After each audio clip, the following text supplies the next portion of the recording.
Who am I? What is this, the Matrix? I am Neo. I am the one.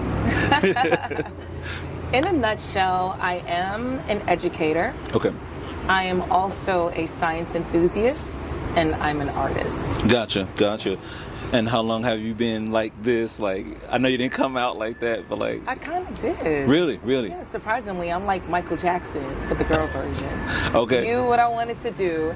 I always knew I wanted to be a scientist of sorts when I was younger. I wanted to be a pediatrician. When I was a little baby, single digits. Yeah, like 3-4 years old, my mom bought me this big kit with like a stethoscope and syringes and everything. Yeah. And so, yeah, I got my degree in biology, my bachelor's, and I wanted to go into the medical field, but I wasn't certain if it was naturopathic medicine or like surgery, allopathic. Okay. So instead, I decided to do some research, and I ended up becoming an educator. Gotcha. In New York. Yeah. New York. How is New York? It's my birthplace. Okay. It was, I was born and raised in Brooklyn, so it's a very complex. Why is it complex? New York, I would say, is complex because it's very Pan-African, right? Okay. But then it also has a lot of other cultures, but you're not necessarily, even though you're moving through these different spaces with people from different backgrounds, different languages in your community, right? Mm-hmm. It doesn't mean that you're really engaging culturally with them. Gotcha. So you may see these faces all the time, but it's almost like we're these extraordinary portals all by ourselves. Okay. So it doesn't mean that a multicultural city makes you intelligent in multiculturalism. Got you. Right? All right, so are you really saying that that's more of a self-taught thing or something like that? Okay. Yes, you have to, just like I think with anything, be willing to initiate learning about something. Okay. A lot of things are around you, but if you don't yourself decide, I'm going to move in this direction, then you might not know anything about that thing that's right there in your face. All right, so what is it about education that attracted you to that particular field? So first and foremost, my identity as a person of African descent was my most important desire to move into education, because I went to public schools and there was always something missing, right? Our culture has always been missing out of education. What it is to be African, what it is to have a history of pride in your culture has always been missing. So when I decided at the age of 22 to become a biology teacher to high school students in Brooklyn, it wasn't just to teach them science, it was to teach them science from an African-centric perspective. Understood. Right? Who Imhotep is. Okay. The father, the true father of medicine. Okay. And the hundreds and hundreds of different diagnoses he was able to make because of his strong chemistry background, right? Okay. So to tie Black and brown children to pride in what it means to be not just Black, but from a very strong science, genetically background, right? Understood. So that was my excitement in moving into education. Got you. So are you specifically, well, let me reformat the question. What did you teach specifically in education? So I taught biology, forensics. Really? Yes. So that was also interesting. I taught brain science, how different chemicals we consume, even sugars, impact our neurological system, impact our emotions. Gotcha. So I got my high school babies to become investigative researchers. I taught them about reading every food label and understand what they're putting into their bodies, what they're putting into their minds. We investigated a lot that was happening in society, with different documentaries that were coming out about, Monsanto and hybridization of seeds. Yep. So I wanted them to be knowledgeable, not about just science that pertains to them passing a state-mandated exam. I wanted them to be knowledgeable about the science of their body, the science of their mind, the science of their ancestors, and, their culture. Gotcha. So, yeah. How did they receive that? I mean, I'm quite sure most students received it positively? Most of them did, because I'm a very untraditional. Like I said, I'm also an artist. Okay. And I get so, that vibe about you. Yeah, so essentially, I made sure that things were experiential. I'm not just going to talk to you about it. We're going to go to the museums. I'm going to take you on field trips. I'm going to bring a big ass juicer into my classroom, and I'm going to teach you how to mix different types of vegetables and fruits for the purposes of immune boosting and energy, and what saffron is. And so that's what I did. So it was very hands-on, and I was fully vegan at the time. Really? I would walk into class when I was doing my lemonade Beyonce diet with a big old jug of water, and my students be like, "Miss Friday, what's that?" And they would see the glow, and they would feel the energy, and they'd be like, "Yo, show and prove." That's what it's about. Science is about the evidence of what you're investigating. And you know what? I'm gonna say this. You have very beautiful skin. Oh, thank you. So like when I see you, I see someone who takes very good care of themselves. Yes. Before we even started the interview, the first thing I did, I looked at your feet.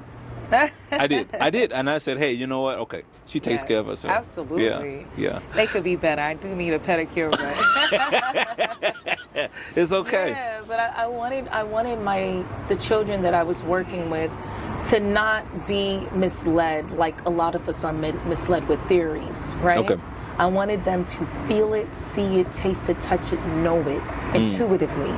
And so that's what we did. And then I also allowed them to use art, like use music, use painting, use discussions to dive deeper into collaborating with each other, and having these different discussions that a lot of times their parents weren't having. Okay. Their other teachers were not having. So discussions like what? So, for instance, one of the discussions that I did have with my students that I thought it was really important was a book by Dr. Harriet A. Washington called Medical Apartheid. Okay. And I'm not going to say the V word, but you know what I'm talking about. There's been a push to get our children to take a lot of different types of medications, a lot of different types of drugs. Wait, the V word? You know the V word, what was happening in 2020? No, I don't. Tell me. I'm not going to say it because a lot of people have gotten canceled for saying that. Why would you? V word, that VAX word. Vaccination? Yes. Oh, I'm going to say it. She's speaking in terms of vaccinations. Yes. And again, I have to tell you, we over here at VEDA, we don't do censorship. Okay, good. Everything is, Okay, but good. Go ahead. So you know how things happen sometimes when you say certain words, but basically, at the time they were trying to push the HPV vaccine. Okay. On little children. I'm telling you, 5, maybe 7-year-old girls. And I'm assuming this is human papilloma. That human papilloma virus. Okay, there yes, we go. Because they said if you took that vaccine, it prevented cervical cancer. Does it?